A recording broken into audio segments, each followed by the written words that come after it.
নমস্কাৰ, মোৰ নাম হাফিজ আলী। আজিৰ পৰা মই ইছলাম ধৰ্মৰ পৰা মই হিন্দু ধৰ্ম গ্ৰহণ কৰিছোঁ। আজিৰ পৰা ইছলাম ধৰ্ম মই ত্যাগ কৰিছোঁ। আজিৰ পৰা মোৰ নাম আজিৰ পৰা হ'ল ৰাহুল বড়ো। ঘৰ কচুতলি, সোণাপুৰ কচুতলি। ঘৰত কোনোবা আছে নাই? ঘৰত ককাই আছে, ককাই ভাই বোৱাৰী এইগিলা আছে। তেওঁলোকে গম পায়? তেওঁলোকে সেইদিনা মোক ৰাস্তাত পাইছে, পাইকে সুধিছে, কয় আমাৰ একো ক'ব লগা নাই। তাৰপিছত তথাপিও মানে বেলেগ ৰাইজৰ মানুহে পালে মানে মাৰিব, একলে পালে ডিষ্টাৰ্ব দিব, হেন তেন কৰিব, অত্যাচাৰ কৰিব পালে। হিন্দু ধৰ্মলৈকে আহিছোঁ। মুছলিম ধৰ্ম ইছলাম ধৰ্মটো ইমান ভাল নহয়। ইছলাম ধৰ্মত হাই কাইজা ডকাইতি মাই ডাঙা। ঘৰত মই ঘৈণীয়েকজনী বিয়া পাতিছিলোঁ, বিয়া পাতাৰ পিছতে মোক ঘৰত থাকিব দিয়া নাই হিন্দু বুলিকে।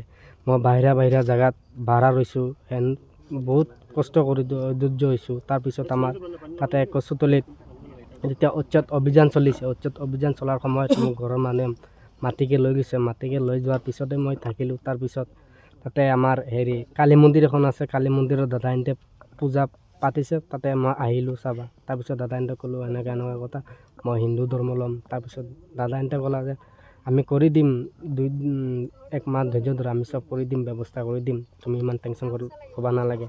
তাৰপিছতে মই আহিলোঁ। হোৱাৰ পিছতে আজি চব গোটাই কিনি কাম হ'ল। আজি ৰখি মানে আজি এইখিনি কাম হ'ল। মুণ্ডনে কাম কোৰ্ট এফিডেভিট কৰা হৈছে। আজি 2 মাহমান হৈ গ'ল। ইয়াৰ আগতে কোৰ্ট এফিডেভিট কৰা হৈছে। বিয়া পাতিছোঁ উৰল কছাৰী গাঁৱৰ পৰা। কিমান দিন হ'ল বিয়া পাতাৰ? আজি 2-2.5 বছৰ হৈ গৈছে। ল'ৰা ছোৱালী নাই। হিন্দু আছিলোঁ, হিন্দুৰ পৰা মুছলমানৰ লগত গৈছিলোঁ। মুছলমানৰ পৰা এতিয়া আকৌ হিন্দু হৈছোঁ। সিহঁতৰ ঘৰৰ মানুহ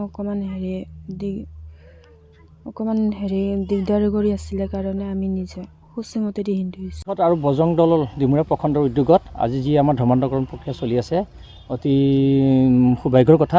সনাতনী সংস্কৃতিলৈ ৰাহুল বড়ো, এতিয়া বৰ্তমান তেখেতৰ ৰাহুল বড়োৰ নাম হৈছে। ৰাহুল বড়োক মানে কচুতলিৰ যিজন আছিল ভাইটিটো ৰাহুল বড়োৰে হৈছে। ৰাহুল বড়োক আমি সনাতন সংস্কৃতিলৈ সাদৰেৰে আমন্ত্ৰণ জনালোঁ।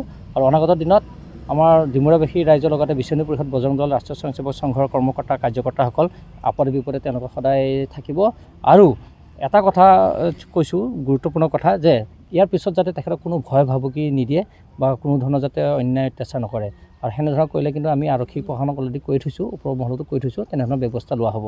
গতিকে সনাতন সংস্কৃতিলৈ ৰাহুল বড়োক আমি বজৰং দলৰ বিশ্বনী পৰিষদে সদায় আমন্ত্ৰণ জনালোঁ। আৰু এতিয়া মুণ্ডন প্ৰক্ৰিয়াৰ লগতে আমাৰ বামুণৰ যিখিনি কাম কাজ সেইখিনি চলি আছে, আপোনালোকে দেখা পাইছে। কিছু সময় পিছত হোমযজ্ঞ হ'ব। আমাৰ সোণাপুৰ অঞ্চলৰ এলেঙা গাঁৱৰ যিটো হৰে কৃষ্ণ মন্দিৰ আছে, আপোনালোকে দেখা পাইছে, অতি ধুনীয়াকৈ সজাই পৰাই লোৱা হৈছে। আৰু আমাৰ যিটো প্ৰান্তীয় অসম ক্ষেত্ৰৰ যিসকল আমাৰ কাৰ্যকৰ্তা আছে, ছিনিয়ৰ কাৰ্যকৰ্তা, তেখেতসকলো আহি আছে। গতিকে ডিমুৰাবাসীৰ কাৰণে, সোণাপুৰ অঞ্চলৰবাসীৰ কাৰণে এইটো এটা ভাল খবৰ। আৰু আমি আশা ৰাখিছোঁ এনেকুৱা ধৰণৰ আৰু 2-3টা ফেমিলি আমাৰ লগত যোগাযোগ কৰি আছে। অনাগত দিনত আমি তেখেতক সনাতন সংস্কৃতিলৈ বিনা কোনো ধৰণৰ বাধ্যতামূলক নহয়, কোনোবাই ভাল পাইছে আহিছে, আমি আঁকোৱালি লৈছোঁ। গতিকে তেনেধৰণৰ ফেমিলি আমাৰ যোগাযোগ কৰি আছে আৰু কৰি থাকিম। আৰু বিশ্বনী পৰিষদে লগতে আপোনাক এটা গুৰুত্বপূৰ্ণ কম, বিশ্বনী পৰিষদে আমাৰ যি মাৰ্কাং অঞ্চল আছে, পাহাৰ বান্দৰগুক বুলি কওঁ, তাতো বহুত ধৰণৰ খ্ৰীষ্টান ফেমিলি আমি অলৰেডি হিন্দু বনাই আছোঁ। গতিকে এই খ্ৰীষ্টানৰ যিটো ধৰ্মান্তকৰণৰ অগ্ৰাসন, সেই ৰোধ কৰিব লাগিব। বা মুছলমানসকলে কিছুমানে আমাৰ খিলঞ্জীয়া বা হিন্দু ছোৱালীবিলাকক যেনেকৈ মিছা কথা কৈ লাভ জেহাদ যিটো আমি কওঁ, প্ৰেমৰ চলনে তেওঁক ধৰ্মান্তকৰণ কৰে, সেইবোৰ প্ৰক্ৰিয়াটো আমি কাম কৰি আছোঁ। এইবোৰ বন্ধ হ'ব লাগিব। গতিকে চৰকাৰক আহ্বান জনাইছোঁ, ৰাইজক আহ্বান জনাইছোঁ, সকলো সচেতন হওক, ইয়াৰ ওপৰত বিহিত ব্যৱস্থা লোৱা হ'ব।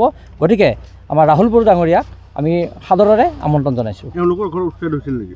তেওঁলোকৰ ঘৰ উচ্ছেদ হোৱা নাই, কিন্তু তেওঁলোকে কোৱা মানে তেওঁলোকৰ ফেমিলিৰ মাজত কিন্তু কাজিয়া পেচাল হৈ থাকে হিন্দু ছোৱালী বিয়া কৰাৰ কাৰণে। যিহেতু তেখেতৰ ফেমিলি যিগৰাকী আছে, তেখেতৰ মানে আমাৰ খিলঞ্জীয়া জনগোষ্ঠীৰে সনাতনী সংস্কৃতিৰ হয়, আমাৰ সোণাপুৰ অঞ্চলৰ খলাবাৰীৰ হয়, বড়ো সম্প্ৰদায়ৰ আমাৰ হিন্দু ছোৱালী। গতিকে তেখেতক বিয়া কৰাৰ কাৰণে তেখেতৰ ঘৰৰ মানুহে তেখেতে কোৱা মতে কাজিয়া পেচাল হৈ থাকে, ভাল ব্যৱহাৰ নকৰে, আৰু কোনোবা ৰাইজে তেখেতক মানে ভাবুকি দি থাকে। সেই অনুযায়ী তেখেতে আমাৰ লগত যোগাযোগ কৰিলে। যোগাযোগ কৰাৰ পিছত আমি 2-3 মাহ আগত আমি আইনী প্ৰক্ৰিয়াৰে এইখিনি এফিডেভিট কৰিলোঁ। আজি সনাতনী সংস্কৃতিৰে ৰাজহুৱাভাৱে হোমযজ্ঞৰে তেখেতক আদৰি লৈছোঁ। যিকোনো খবৰৰ বাবে যোগাযোগ কৰক 7099017330 লগতে 7099017110 নম্বৰত।